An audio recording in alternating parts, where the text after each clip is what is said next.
바울은 8장부터 시작된 우상 제물에 관하여 이렇게 그 주제를 다루는 것이 이제 오늘 10장 14절부터 11장 1절의 본문으로 이제 그 긴 이야기를 마무리를 합니다. 그 고린도 도시에 정말 이렇게 많이 성행해 있던 그런 우상 숭배, 그래서 거기에 영향을 받은 고린도 교회 성도들에게 이 주제가 굉장히 정말 중요한 것이기 때문에 굉장히 많은 시간을 양을 할애해서 이 주제를 다루고 있죠.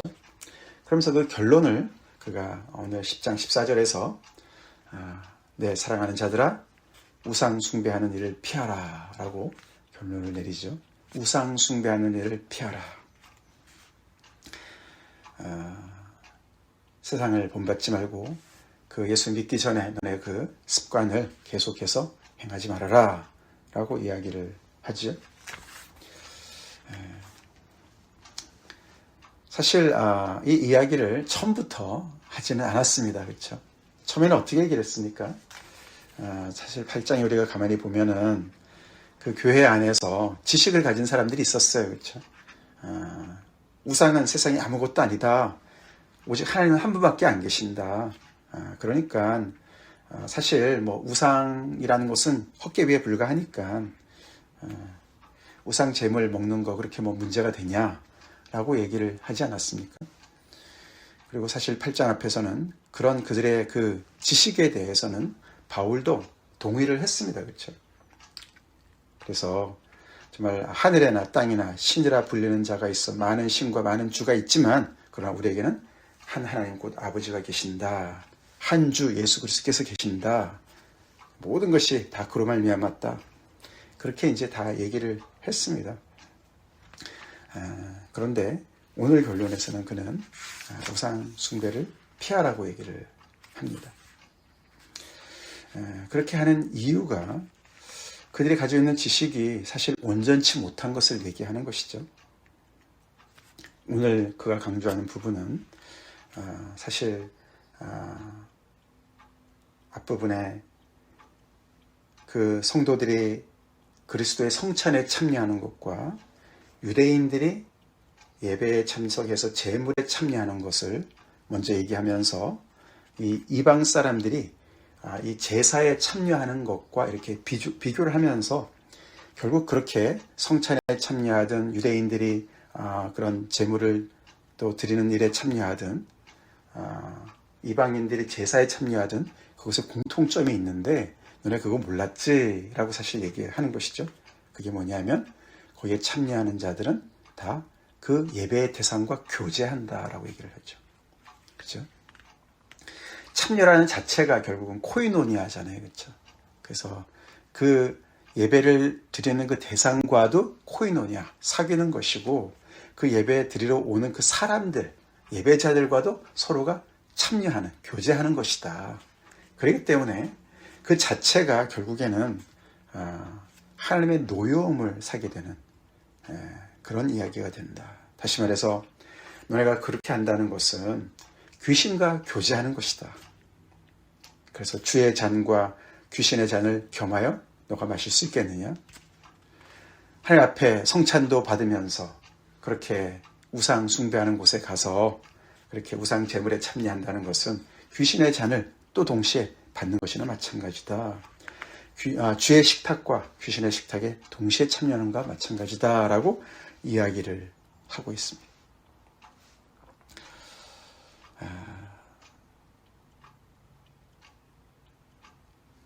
그러면서 그가 시작하기를 15절에 그렇죠?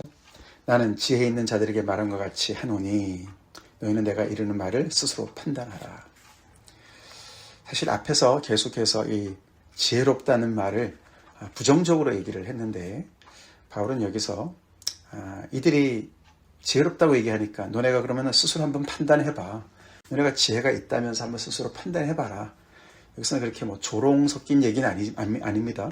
너네가 한번 이론적으로 정말 너네가 그렇게 이성적으로 접근하니까 이 문제 한번 생각을 해봐 라고 얘기를 하면서 이 얘기를 하고 있습니다. 그래서 우리가 축복하는 바 축복의 자는 성찬에 대한 얘기죠. 그리스도의 피에 참여하는 것이고 우리가 떼는 떡은 그리스도의 몸에 참여하는 것이 아니냐. 부가 의문문이죠. 강조하기 위해서 참여하는 것이, 즉 주님의 그 언약, 피의 언약에 참여하는 것이다. 잘 알고 있는 거잖아요. 그들이 너네가 잘 알고 있지 않나? 그렇게 얘기하면서 결국 우상 제물과 우상과 관련되어서 그곳에 그 자리에 가는 것은 결국은 그 교제에 참여하는 것이다.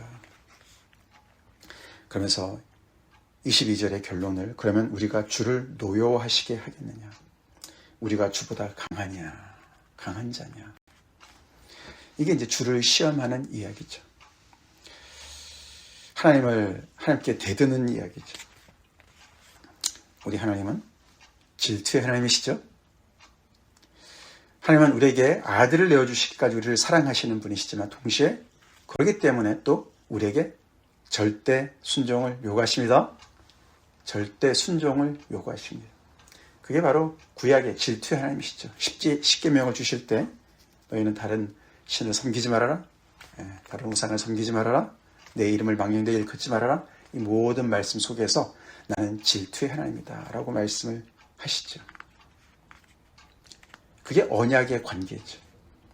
부부도 언약의 관계인 것처럼 그런 어떤 굉장히 그런 그 배타적인 사랑을 특징으로 하고 있습니다. 그 하나님께서 사실 여기 20절에 무릇 이방인이 제사하는 것은 귀신에게 하는 것이요 하나님께 제사하는 것이 아니니, 사실 이 말이요 신명기의 말씀이에요. 신명기 21장 말씀인데 28장 말씀인데 모세의 노래 중에 나오는 얘기죠. 죄송합니다. 32장입니다. 28장이 아니라 32장입니다. 모세의 노래에서 나오는데 하나님께서 모세에게 이 백성들이 결국은 이 약속의 땅에 들어가서 이렇게 타락할 거야. 그래서 그들한테 노래를 지어서 그들이 그걸 부르게 해서 결국은 그들의 잘못을 깨닫고 돌아오게 하라는 그 당부 아니십니까? 그래서 여기 보면은 그들이 우상을 숭배하는 것을 미리 말씀하시는 내용에 그 부분을 딴 거예요. 사실 여기는 지금 오늘 고린도전서의 이야기는 이방인들, 하나님을 모르는 이방인들이 귀신에게 제사하는 것을 얘기하지만 그 신명기의 얘기는 이스라엘 백성들이 타락해서 우상을 섬기는 그 얘기를 하는 거예요. 그 사실 지금 이 이스라엘 백성들의 그 연장선인 고린도 교회가 그 안에 일부가 그런 분별력 없이 결국은 그 신명기 하나님의 그 경고의 말씀을 지금 이행하고 있는 것을 연결시켜서 사실 경고하고 있는 것입니다. 그래서 어저께 우리가 그렇죠? 그 출애굽의 그 역사를 되뇌면서 신명기 또 레위기에 나오는 여러 가지 그 백성들이 어떻게 하나님께 정말 범죄함으로 하나님께서 그 다수를 기뻐하지 아니하시고 그들이 광야에서 멸망하게 되는지를 경고하지 않았습니까? 그 일의 연장선을 하면서 이 지식을 가지고 있다는 사람들, 우상은 아무것도 아니야. 그 말도 맞지만 그러나 우상을 만드는 그 배후의 영적인 세력들, 귀신, 악한 영들에 대한 그것을 이 지식을 가진 사람들이 잘 모르는 것이죠. 그렇죠? 그래서 그 자리에 가고 그런 것에 그 재물을 먹고 그 우상의 집에 가서 하는 것들, 그것이 자기들의 어떤 사회적인 어떤 그런 자기들의 네트워크를 계속해서 유지하는 그런 사회성을 기르는 일을 할지라도, 그것을 지키는 일을 할지라도 그것은 이렇게 잘못된 것인 것을 이 끝에 와서 강조를 합니다. 사실 바울이 가만히 생각해 보면 그렇죠. 처음부터 이런 얘기를 왜 안 하고 그렇죠. 그 교회에서 소위 말해서 지식이 있다 그러고 교만하고 강한 자라고 스스로 생각해서 믿음이 약한 자들에게 거침이 되는 그런 사람들한테 왜 처음부터 우상 숭배, 그거는 우상 숭배하는 일이야. 그걸 피해야 돼. 라고 얘기를 하지 않고 다른 얘기를 여러 번 했어요. 그렇죠? 여러 가지 얘기를 했습니다. 8장 앞부분에서는 너네 생각이 맞아. 우상 아무것도 아닌 거 맞아. 그렇지만 약한 자들을 위해서 너네가 그것을 피하는 게 좋다. 그래서 교회 안에 그런 지식을 가지 못한 사람들, 그래서 그런 사람들을 생각해서 너네가 지식을 앞세우지 말고 사랑을 앞세워 라고 얘기를 했어요. 그렇죠? 그래서 사실 어떻게 보면 강한 자들이 어떻게 보면 봐주는 것 같은 그런 얘기를 했습니다. 그리고 9장에서는 자기도 그래서 이 사도의 권리를 이렇게 다 쓰지 않는 것에 대해서 얘기를 했습니다.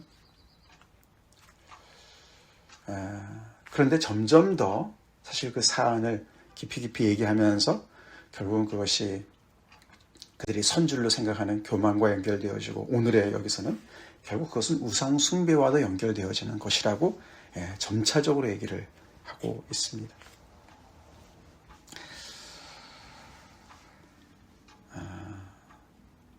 바울은 굉장히 이 문제에 대해서 사실 지혜롭게 접근을 하고 있죠.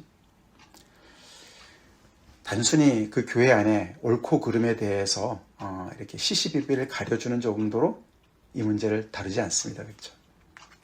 사실 이 교회 안에서 있는 사람들의 이 우상 제물에 참여하는 이 부분에 대해서는 그것을 먹느냐 안 먹느냐, 그것이 죄냐 아니냐 이런 것도 중요하지만 그것을 접근한 어떤 태도를 지적하는 거예요. 그렇죠? 태도. 이게 내가 이런 지식을 가지고 있기 때문에 먹어도 아무 상관없어. 그러니까 이건 내 권리고 자유야. 다른 사람 신경도 안 쓰는. 그렇죠? 내가 옳다고 하면 그냥 행하는 그런 태도가 문제라는 거예요. 그것이 우상 숭배인 것도 알지만 바울은 그렇지만 그들의 먼저 그런 태도들.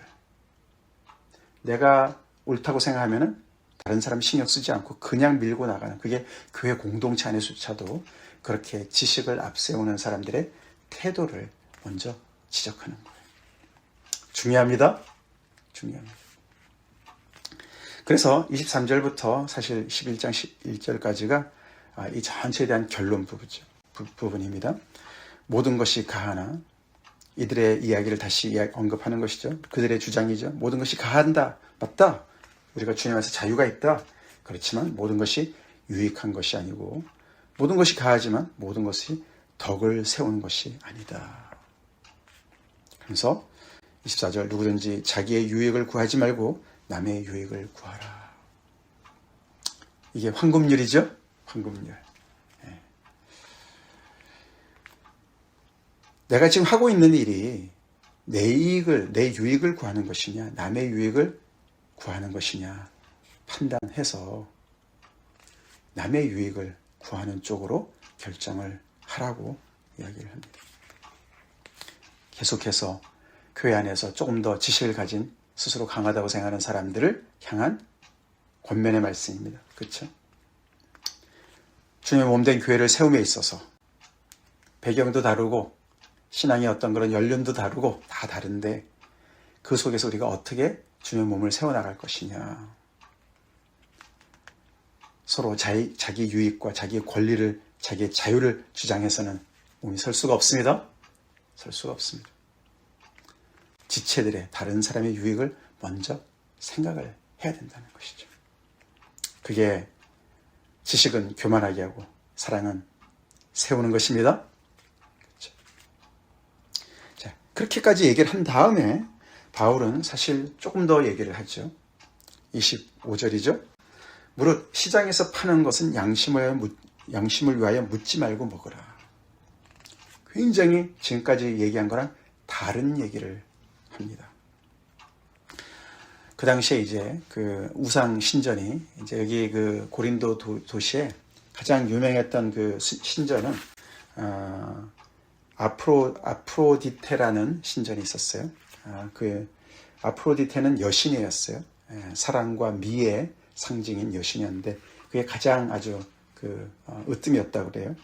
그 다음에 아폴로 우상도 있었습니다. 아폴로, 포세이돈도 있었고요. 황제의 숭배는 뭐 당연히 하고요. 이런 신전들이 있었는데 그런 신전에서 이제 이렇게 제물을 바치고는 거기에 바쳤던 그 고기들이 시장으로 나왔습니다. 그래서 사람들은 시장에 가서 이제 고기를 사는데 주로 이제 그 고기들이 다 이제 신전에 바쳐졌던 그런 우상 제물이었던 것이죠. 근데 바울은 그것을 양심을 해서 묻지 말고 먹으라고 얘기를 하고 있어요. 바울이 구분을 하고 있는 것을 우리가 봐야 됩니다. 무조건 믿음이 약한 자 편에 서서 두둔하고 있지는 않습니다. 구분을 하는 거예요. 다시 말해서 이것이 지금 우상 제물 자체의 어떤 그런 그 안에 무슨 뭐 신비한 능력이 있어서 그걸 다 피해야 된다. 절대로 고기를 먹지 말아라. 이런 얘기가 아닙니다. 무턱대고 그냥 금지하는 것이 아니라는 것이죠. 신전에 가서 우상의 집에 가서 먹는 것을 금하는 것입니다. 금하는 것이에요. 거기서 받쳐진 시장에 나온 그런 고기들은 묻지 말고 먹어라. 어떻게 보면 지식을 가진 사람의 편에 서서 그 부분은 얘기하는 것 같죠. 아마도 지금까지 이 마음에 걸려서 힘들었던 사람들은 이 말을 듣고 굉장히 충격을 받았을지도 몰라요. 그래서 바울을 오해했을지도 몰라요. 아니 왜 이랬다 저랬다 하지? 그만큼 우리가 이 믿음과 이 문화, 이 경계선에서 굉장히 지혜가 필요합니다. 지혜가 필요해요. 무턱대고 다 받아들여서도 안 되고 무턱대고 다 잘라버려도 안 되고 그래서 뭐 우리가 골로새서 있잖아요. 만지지도 말고 뭐 그런 얘기 있잖아요. 그렇죠? 절대로 가까이 하지도 말고 무조건 금욕이 제일이야. 뭐 예수님 믿기 때문에 부부 생활도 다 죄악이야. 뭐 이런 잘못된 것들 우리가 앞에서도 봤지 않습니까? 남자는 여자를 뭐 만지지도 마라. 이런 말 다 그런 말 아니었습니까? 그런 얘기를 하는 것이 아닌 거예요. 복음은 굉장히 이렇게 그 경계선에서 지혜롭게 판단을 해야 되는 것을 바울이 가르쳐주고 있습니다. 이유를 얘기하죠. 26절 이는 땅과 거기 충만한 것이 주의 것임이라. 할렐루야. 이 말씀 맞죠? 그래서 이 복음은 굉장히 이렇게 위축되고 막 이렇게 세상에서부터 막 이렇게 고립되고 숨어지는 것이 아닙니다. 세상을 창조하신 하나님의 자녀들이죠. 그것을 회복시키는 것이 복음 아닙니까? 그래서 땅과 거기 충만한 것이 주의 것이기 때문에 주의 것을 인조이하는 것은 아무 문제 없다 라고 얘기를 하는 거예요.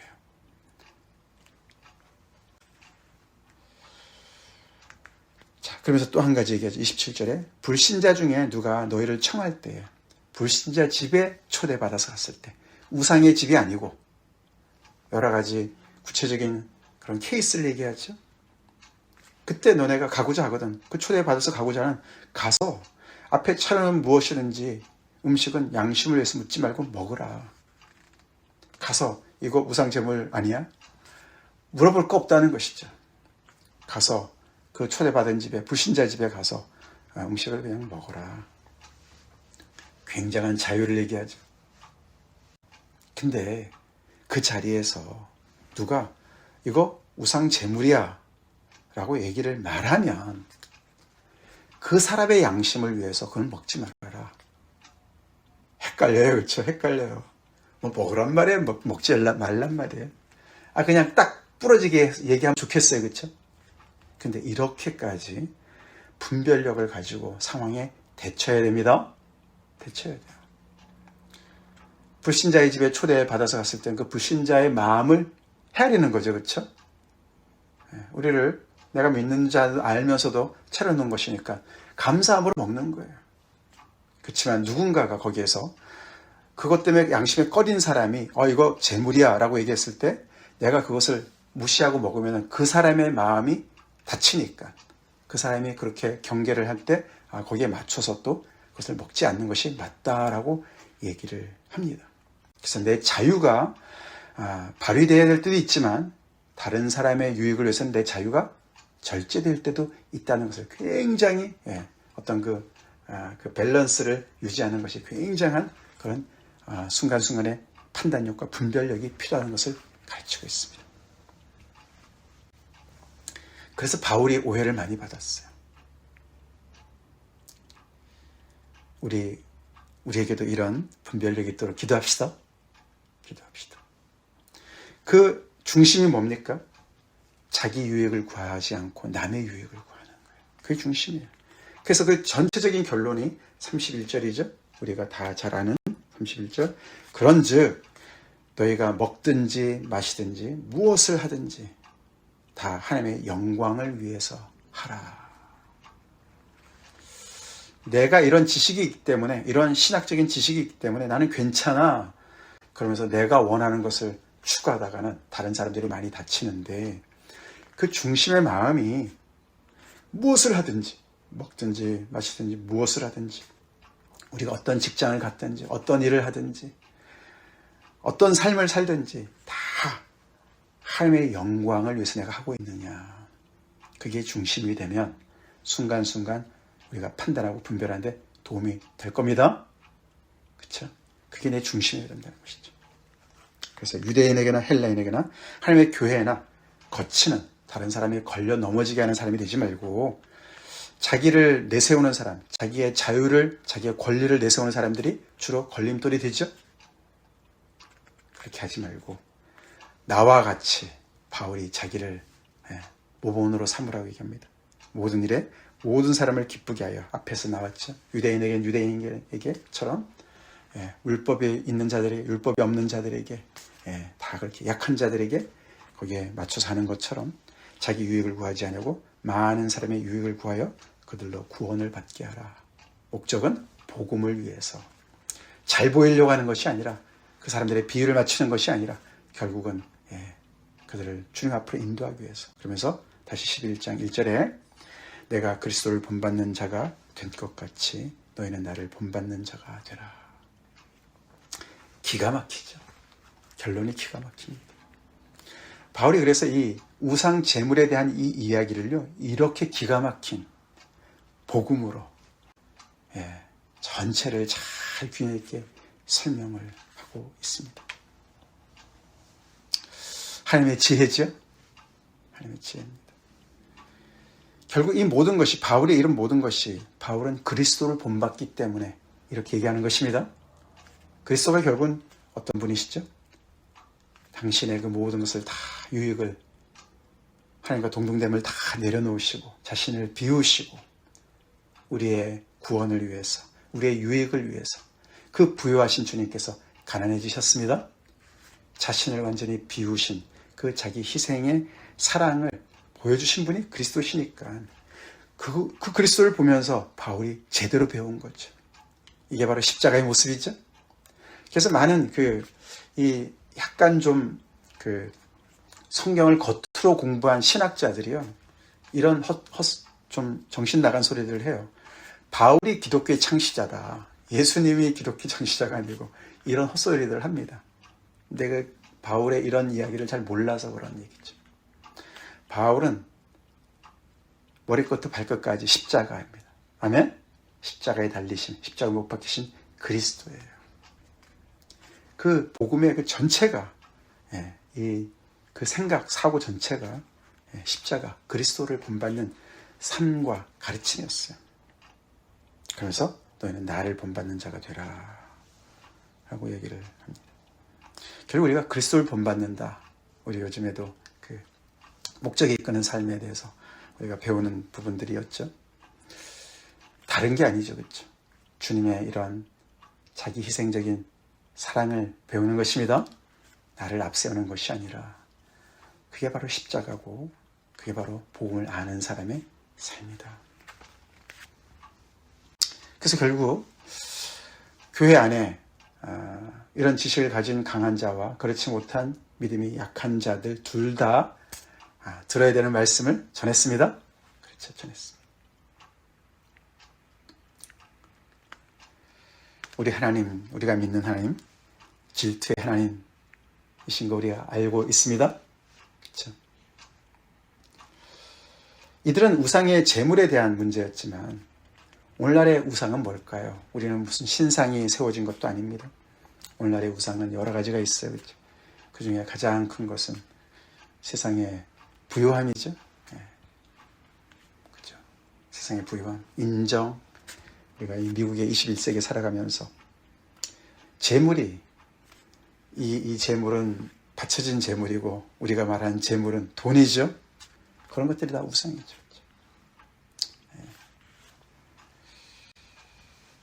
그래서 세상에서 볼 때 우리가 하나님을 섬기는지 재물을 섬기는지, 우상의 집에 가서 재물을 먹는 사람들처럼 그렇게 헷갈릴 수 있는 그런 우리가 될 수가 있다는 것을 우리가 잘 알고, 우리는 더욱더 오늘 말씀처럼 우리의 삶의 모든 목적과 우리의 행동의 모든 동기가 하나님의 영광을 위해서 삽시다.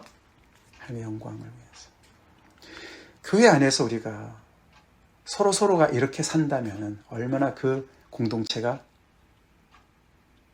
건강하고 건전하고 얼마나 정말 스스로도 너무너무 좋고 세상 보기에도 얼마나 좋겠습니까? 그렇죠? 그게 바로 십자가의 공동체인 줄 믿습니다. 우리 교회 안에도 이렇게 하나님의 영광을 위해서, 하나님의 영광이라니까 그냥 우리가 다 때려치고 선교를 가야 된다 이런 거창한 것만 생각하지 말고, 집 안에서도 내가 배우자의 유익을 위해서 나의 유익을 내려놓는 것이 하나님의 영광을 위해서 사는 것입니다. 옆에 있는 지체들의 그 정말 자그마한 그런 유익을 먼저 생각하고 그들의 아픔과 또 어려움과 그들의 필요를 먼저 생각할 줄 아는 이런 조그마한 데서부터 우리가 출발하면서 우리가 우리 자신을 돌아봐야 되죠. 내가 주님 얼마나 많이 닮았느냐. 그것은 다른 게 없습니다. 그렇죠? 바로 그거예요. 내가 나를 내세우느냐, 주장하느냐, 아니면 사랑으로 나를 낮추고 다른 사람을 앞세우느냐, 주님을 먼저 앞세우느냐. 같이 기도했습니다. 하나님 아버지 감사합니다. 오늘도 계속되는 고린도전서 말씀을 통해서 다시 한번 복음의 또 그 정수를 우리가 이렇게 아버지 묵상하게 하시니 감사합니다. 주님, 바울이 오늘 전한 이 말씀처럼 우리 안에도 늘 십자가의 복음이 살아 역동하여서 우리가 삶에서 부딪히는 다양한 그런 문제 속에서 주님 늘 하나님의 영광을 구하는 지혜로운 판단을 분별을 할 수 있도록 주님 인도하여 주시옵소서. 특별히 우리가 주님의 몸된 교회 안에서 또 우리가 소속된 많은 그런 또 아버지 모임 속에서 늘 우리 자신의 유익을 앞세우는 것이 아니라 다른 사람의 유익을 구하며 정말 세워나가는, 공동체를 세워나가는 그런 우리 한 사람 한 사람 되게 하여 주시옵소서. 그리스도를 본받기 원합니다. 예수님 이름 받들어 간절히 기도 올리옵나이다. 아멘.